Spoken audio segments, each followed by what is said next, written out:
Hi friends, मैं राकेश तांगी आप लोग को इसके पिछले वीडियो में समानता का अधिकार आप लोग को बता दिया हूँ।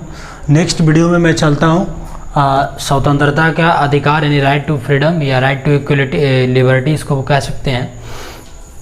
तो चलिए हम शुरू करते हैं, जो कि ये दिया हुआ है आर्टिकल 19 से लेकर के 22 में है। तो हम बारी बारी से समझेंगे, चूँकि ये काफ़ी एक कॉम्प्लिकेटेड ये अनुच्छेद है, लेकिन कोई आप लोग को चिंता करने की आवश्यकता नहीं है। मैं आप लोग को ये बहुत ही आसान तरीके से आप लोग को बताऊंगा।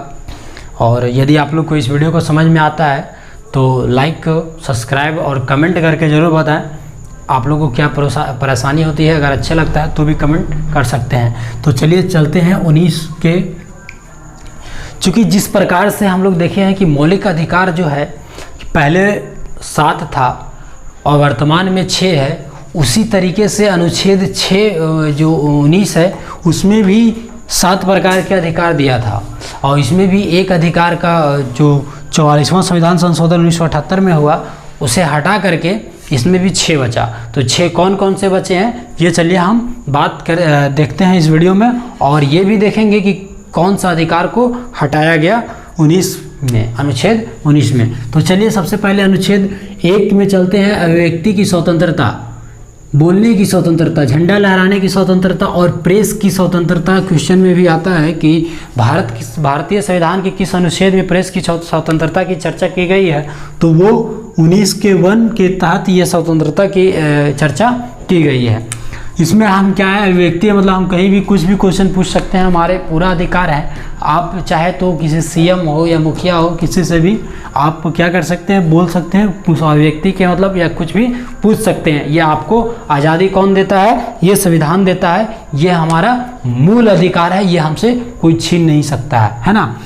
उसके बाद आप क्या कर सकते हैं, बिना हथियार के सभा करने की स्वतंत्रता, यानी बिना हथियार के आपको कोई इसमें सभा बनाइए, पहले आप बोलिए, फिर 4-5 लोगों को एक सभा बनाइए, मीटिंग कीजिए, उसके बाद बहुत से लोगों को क्या कीजिए, तीसरा में संगठन बनाइए, चौथा में 4 से चारों ओर पूरा भारत में घूमिए, 5वां में क्या है कि वहीं पे कोई भी ज़मीन खरीदिए और वहीं पर बस जाइए। पहले तो जम्मू कश्मीर में वो तो अलाउ नहीं था खरीदने के, यहाँ के लिए वहाँ के अलग कानून था, लेकिन अब वहाँ भी कोई ज़रूरी नहीं है, वहाँ भी जाइए, पूरा घूमिए, श्रीनगर में, जम्मू कश्मीर में कहीं भी जाके ज़मीन खरीदिए और वहीं पर बस जाइए, कोई दिक्कत नहीं है अभी भी, है ना।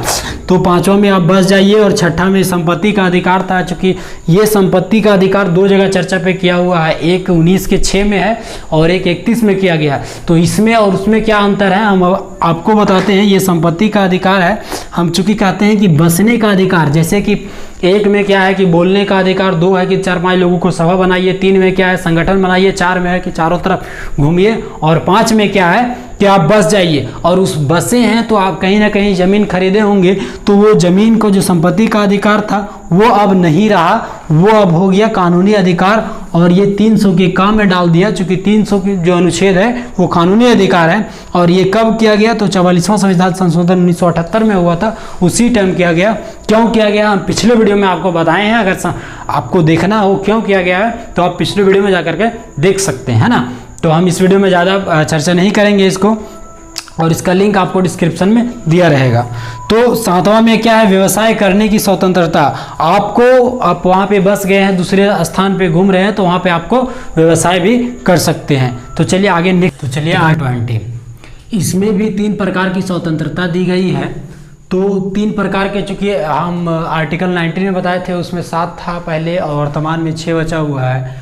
तो इसमें भी देखते हैं 3 प्रकार के कौन कौन है। इसमें जितने भी हैं वो सब किससे रिलेटेड है, सज़ा के लिए। ये आप ही के लिए ज़्यादा इम्पोर्टेंट है, क्योंकि आप स्टूडेंट लोग सोचते हैं कि मेरे के ऊपर कोई केस हो गया तो क्या मेरा जॉब होगा या नहीं होगा, ये आप ही से रिलेटेड है। चलिए हम आगे इसको समझते हैं।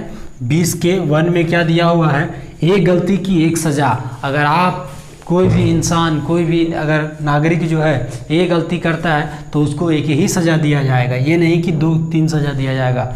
फिर सज़ा उस समय के कानून के अनुसार दिया जाएगा ना कि बाद और पहले। यानी जिस समय हम गलती किए रहेंगे, अपराध किए रहेंगे, उसी समय के कानून जो रहेगा उसके अनुसार ही हमको सज़ा दिया जाएगा, या फिर जो गलती करेगा उसको दिया जाएगा। ना कि बाद में अगर कोई हार्ड कानून बना है तो वो उसको नहीं दिया जाएगा, या उसके पहले कोई हार्ड कानून था या नॉर्मल कानून था, तो वैसा ये बात नहीं है। जिस टाइम आप गलती करेंगे उसी समय के अनुसार आपको सज़ा दिया जाएगा। सज़ा के बाद भी कैदी को संरक्षण दिया जाता है। यानी अगर उनको सज़ा हो गया है तो सज़ा होता है, जैसे उम्र कैद हो गया है ना, अब उम्र कैद हो गया तो वहाँ आप उम्र कैद हो गया तो आपको खाना पीना सब मस्त से मिलेगा, वहाँ पे जेल का ज़िंदगी एकदम मस्त होता है, कोई बात नहीं। लेकिन हाँ, अगर बात हो गया, अगर फांसी हो गया तो क्या संरक्षण दिया जाएगा? सज़ा के बाद आपको फांसी है, ठीक है कि बॉडी वगैरह अच्छा से दे दिया जाएगा, वो बात अलग है, लेकिन आपको संरक्षण यानी सुरक्षा दिया जाएगा। ठीक है, तो नेक्स्ट चलते हैं कि ये आखिर ये इम्पोर्टेंट क्यों है।